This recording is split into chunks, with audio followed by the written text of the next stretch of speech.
à vous annoncer. Le président Trump est favorable au principe de non-régression. Et je vais vous en donner la démonstration. Je vous renvoie à l'article 24 de l'accord qui vient d'être signé entre les États-Unis, le Canada et le Mexique, qui fait suite au NAFTA, et accord du 30 septembre 2018, dans lequel il est écrit noir sur blanc que les États, y compris les États-Unis, s'engagent à promouvoir un haut niveau de protection de l'environnement et s'engagent à ne pas reculer dans la protection de l'environnement. Donc tout va bien. Alors, demandez deux questions. Est-ce vraiment une innovation? Et quels sont les fondements juridiques de ce principe? Alors, ce n'est pas totalement l'innovation. Depuis ce matin, on a dit que tout ce qu'on disait, d'ailleurs, n'était pas une innovation. Georget l'a démontré ce matin. Ce n'est pas totalement une innovation parce que, dès 1966, le Pacte international sur les droits économiques, sociaux et culturels, dans l'article 12, qui consacrait au droit à la santé, qui impose aux États le niveau le plus élevé de protection de la santé, l'article 12 dit comment avoir un niveau élevé de protection de la santé en protégeant l'environnement. Et donc l'environnement est déjà protégé par l'article 12 du pacte de 1966 à un niveau élevé. Et le comité des droits économiques, sociaux et culturels de Genève a toujours interprété le pacte international comme interdisant la non-régression. Un autre exemple historique, la convention bilatérale entre l'Argentine et l'Uruguay de 1975 sur le fleuve Uruguay. Les deux États s'engagent à ne pas diminuer le niveau de protection et à ne pas baisser les niveaux de sanctions pénales qui existent en matière de protection de l'environnement. Et puis il y a évidemment l'accord, le traité sur le droit de la mer de Montego Bay, avec l'article 311, où les États s'obligent, dans un traité international, à ne pas dénoncer l'article qui met en place le patrimoine commun de l'humanité. Donc ne pas dénoncer et ne pas modifier, c'est dès l'accord de Montego Bay. Enfin, la jurisprudence constitutionnelle, on y reviendra, une des premières, c'est la Cour constitutionnelle de Hongrie, en 1994, qui tire du droit de l'homme à l'environnement dans la Constitution hongroise l'interdiction de régresser en réduisant les droits protégés dans un parc national. Donc c'est pas si nouveau que ça. Alors quels sont les fondements juridiques? Il y en a deux. Le premier, c'est que la non-régression est inhérente à l'obligation de protéger l'environnement. On a vu ce matin le devoir de protéger l'environnement. Eh bien, la non-régression est inhérente à ce devoir de protéger l'environnement. Tous les textes de droit international et de droit national n'ont qu'un objectif, l'amélioration et la protection de l'environnement. Et donc, à contrario, tout ce qui va à l'inverse de l'amélioration et de la protection est une violation de ces objectifs et constitue par conséquent une régression. Et alors, encore un exemple d'actualité, on le trouve même expressément mentionné, savez-vous, dans le traité Brexit, que les Anglais vont bien finir par signer un jour. Dans le traité Brexit, avec l'accord de l'Union européenne, ça veut dire que l'Union européenne aussi accepte les yeux fermés la non-régression. Dans le traité Brexit, l'article 2 de la partie 2 s'intitule « Non-régression dans le niveau de protection de l'environnement ». C'est le titre même de l'article du traité Brexit. Alors l'accord de Paris, on a dit évidemment, il n'y a pas la non-régression avec précis verbis, mais il y a l'engagement à plusieurs reprises du progrès continu, et les États qui ont signé l'accord de Paris dans l'accord 26 et le G7 à Bologne en 2017 ont déclaré dans la déclaration ministérielle finale l'accord de Paris est irréversible. Alors irréversible, ça veut dire qu'on ne va pas en arrière, qu'on ne recule pas. Et puis on trouve aussi la non-régression dans de plus en plus de lois nationales. En Amérique du Sud, au Mexique en 2012, en Uruguay en 2014, en Afrique, en Côte d'Ivoire en 2014, en Europe, en France en 2016, dans la loi biodiversité, dans le Pacifique, en Nouvelle-Calédonie en 2016. Voilà la première approche de la non-régression à l'obligation et au devoir de protéger l'environnement. Et la deuxième approche du principe de non-régression, elle est indissociable du droit de l'homme à l'environnement. On peut dire que la non-régression est une obligation dérivée du droit de l'homme à l'environnement. D'abord au niveau national, dans toutes les constitutions qui intègrent l'environnement, et maintenant il y en a plus de 170, dans ces constitutions, il y a déjà les droits de l'homme fondamentaux. Et donc dans la même constitution, il y a les droits de l'homme en général, et il y a le droit de l'environnement. Même s'il n'y a pas le droit de l'homme, il y a le droit de l'environnement. Et on sait que plusieurs États et plusieurs cours constitutionnels, dont notamment la Belgique, n'est-ce pas Luc, ont été un des premiers à relier la non-régression, le standstill, comme vous dites, à relier la non-régression à l'existence du droit de l'homme à l'environnement dans la Constitution. Et donc la non-régression est rentrée dans la jurisprudence constitutionnelle à travers le droit de l'homme à l'environnement.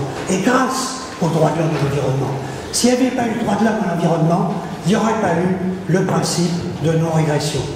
C'est la Cour constitutionnelle belge, c'est la Cour constitutionnelle espagnole, c'est la Cour constitutionnelle de Colombie, du Costa Rica, du Brésil, j'en passe, et des meilleurs. Au niveau de l'Union européenne, la Charte des droits fondamentaux, dans son article 37, ne dit pas droit de l'homme à l'environnement, mais elle dit que les États doivent maintenir un niveau élevé de protection de l'environnement. Or, il y a un lien direct entre non-régression et niveau élevé de protection de l'environnement. Et donc, on peut dire que dans le droit de l'Union, le niveau élevé de protection étant rattaché à la non-régression figure dans les droits fondamentaux de l'Union qui, on le sait, ont désormais un caractère juridiquement obligatoire.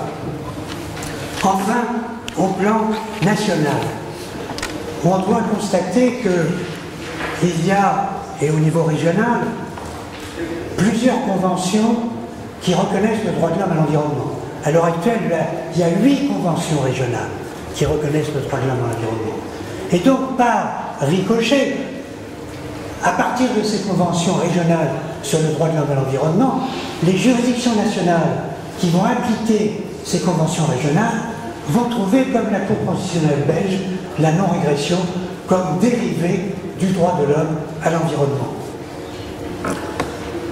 Alors la Convention d'Escazú, évidemment, là c'est le pompon, puisque la Convention d'Escazú, c'est la première qui expressément, dans son texte même, à l'article 3, reconnaît parmi les principes le principe de progressivité en matière d'environnement, qui se rattache au droit de l'homme et de la Convention de 66, et la non-régression comme un principe express de la Convention d'Escazú, qui n'est pas dans la Convention d'Aarhus, mais qui est dans la Convention d'Escazú. En conclusion, tu as fait allusion tout à l'heure à l'effectivité. Et effectivement, je crois que c'est un principe très important, qui a sa base dans le principe 11 de la déclaration de Rio. Et l'effectivité, c'est l'effectivité du droit de l'environnement. C'est-à-dire que le droit de l'environnement ne doit pas être abstrait et théorique dans les textes. Il doit s'appliquer effectivement sur le terrain. Et on trouve de plus en plus dans toutes les déclarations des Nations Unies, de l'Europe, de tous les États, l'obsession permanente, le droit de l'environnement n'est pas effectif. Donc le constat de l'ineffectivité est devenu une tarte à la crème du droit de l'environnement. Et donc, pour surmonter cette réalité qui coûte très cher, parce que la non-application du droit de l'environnement coûte très cher, coûte plus cher que si on appliquait. Et donc, la non-effectivité du droit de l'environnement, eh bien, elle peut être tout à fait surmontée par l'amélioration de l'environnement et l'application du principe de non-régression, parce que tout recul dans la protection rend ineffectifs les droits et les obligations du droit de l'environnement. Et donc il y a un lien très étroit entre l'ineffectivité et le phénomène de la régression. Et enfin, dernière observation, pour dire que la non-régression est aujourd'hui véritablement à l'ordre du jour, non seulement grâce à Trump et à l'accord entre les États-Unis, le Canada et le Mexique, mais aussi grâce aux cours constitutionnels. Et la dernière en date qui a mis au sommet la non-régression, c'est la Cour constitutionnelle du Mexique, Tribunal supérieur de justice du Mexique, dans un arrêt du 14 novembre 2018. Dans cet arrêt du 14 novembre 2018, il y a 3 pages entières sur le principe de non-régression. 3 pages de motivation, d'explication sur le principe de non-régression, qui n'est pas dans la Constitution mexicaine. Il y a le droit de l'homme à l'environnement. On revient encore au droit de l'homme. Il y a le droit de l'homme à l'environnement dans la Constitution mexicaine. Et le juge mexicain interprète le droit de l'homme à l'environnement, comme la plupart des cours constitutionnels, comme impliquant nécessairement et juridiquement la non-régression.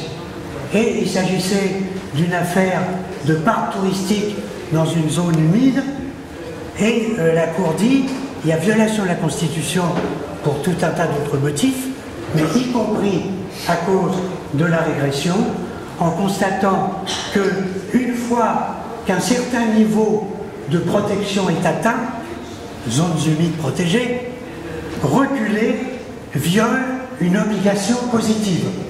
Reculer viole une obligation positive qui est l'obligation de toujours mieux protéger l'environnement.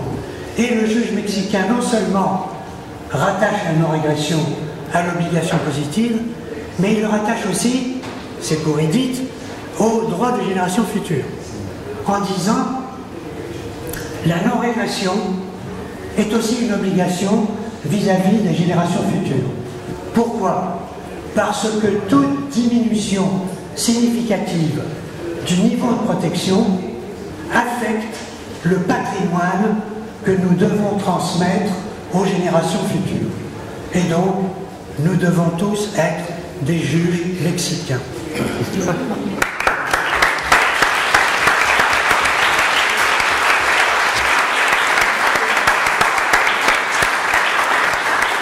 Merci.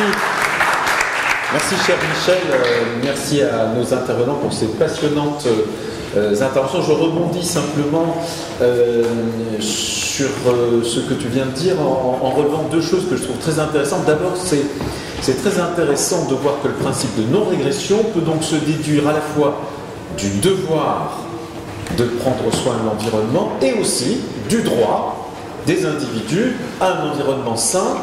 Ce qui montre bien ce que je soulignais dans ma précédente intervention, le lien intrinsèque entre le devoir et le droit. Parce que ce sont les 2 faces de la même médaille. Quand on a une obligation, on a toujours un débiteur de l'obligation et un créancier de l'obligation. Et donc, l'obligation de protéger l'environnement, le devoir de protéger l'environnement, elle a pour débiteur l'État, c'est l'État qui doit, notamment, qui doit protéger l'environnement. Et de l'autre côté, il y a un droit, le droit des individus à voir l'État respecter cette obligation. Le droit à l'environnement sain, ce qu'on peut en dériver, quand on en dérive le principe de non-régression, c'est le droit des individus de voir l'État, au minimum, ne pas régresser en matière législative. Et puis, je trouve aussi intéressant dans ce que tu as décrit, le rôle du juge. Le rôle du juge, parce qu'on voit qu'au fond, Le principe de non-régression, on l'a déjà consacré, en particulier effectivement à la Cour constitutionnelle de Belgique, d'une manière purement prétorienne, parce qu'il se déduit assez logiquement du droit à l'environnement sain, ou selon du devoir de protéger l'environnement. Et c'est un des enjeux du pacte d'ailleurs, parce qu'au fond, quand nous allons dire aux États adopter un pacte, ce qu'on leur dit aussi, c'est de toute façon, ces principes-là, ils vont être reconnus progressivement par les juges. Ils sont en train d'être reconnus par des juges nationaux, constitutionnels ou des juges internationaux. Donc maintenant, vous les États, assumez votre responsabilité, vous êtes le législateur. C'est un peu ça ce qu'on leur dit. Parce que de toute façon, le juge, lui, va déduire ces principes-là. Donc je trouve vraiment ces réflexions tout à fait passionnantes.